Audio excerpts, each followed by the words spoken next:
Hi guys, welcome back to the course on Mastering Polite Conversation. This lesson is presented by me, Palak Sharma.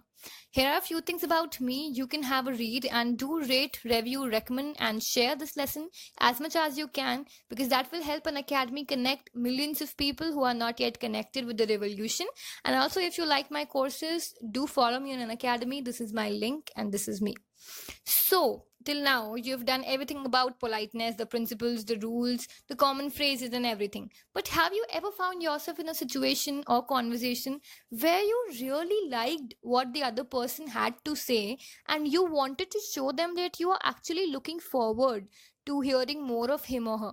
But then you've already realized that you missed something, but you knew that what you missed was very much important to the conversation, or maybe you felt that you had something to add but you weren't quite sure that how do you inject your idea without sounding rude. So it's like we've all been there. If you're connecting with some other person in conversation and if you're actively participating in the conversation, you are going to want to speak up at some point, even if the other person hasn't fully completed their thought yet. So there are some guidelines for interrupting in English, and you should know good reasons to interrupt someone.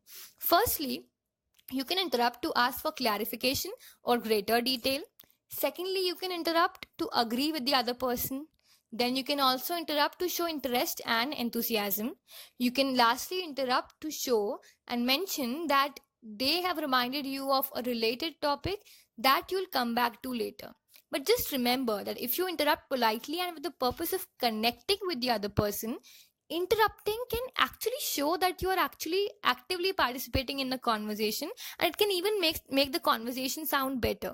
But just remember, there's a pro tip that after you finish the conversation, you finish your comment, you can be extra polite by excusing or apologizing for the interruption you've caused, so that will add up to your polite points. Now we look at some phrases, and now you know that you want to interrupt. We'll see how do you do it. So we've already done the 4 guidelines for interrupting politely, and now we'll be learning some useful phrases and expression that you can use to interrupt and interject opinions politely.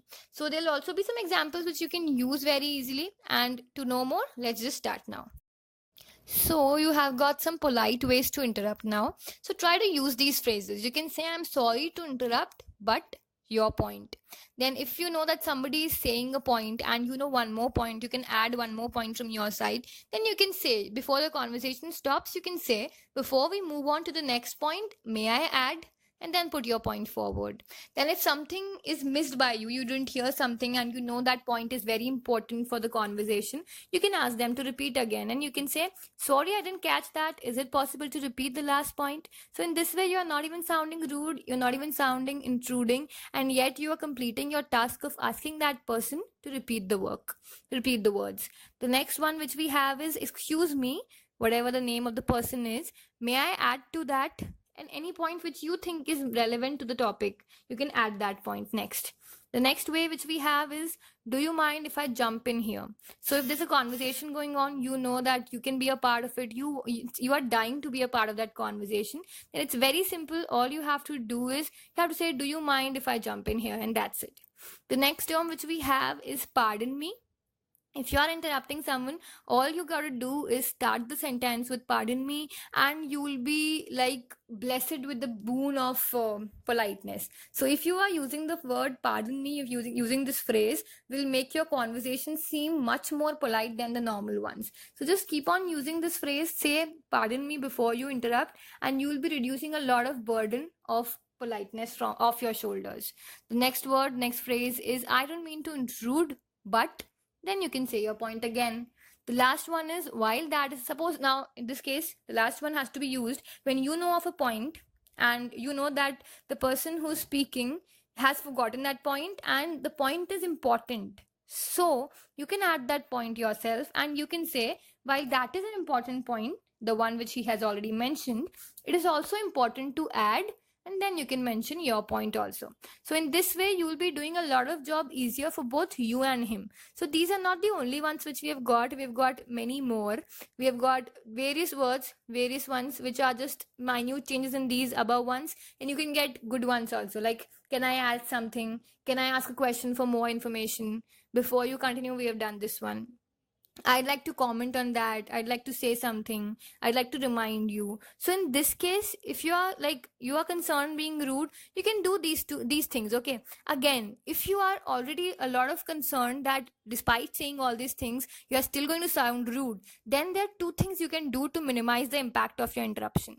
Firstly, lead into your interruption with a question or say an introductory phrase like I mentioned, pardon me. You can use a question either, or you can go with introductory phrase like pardon me.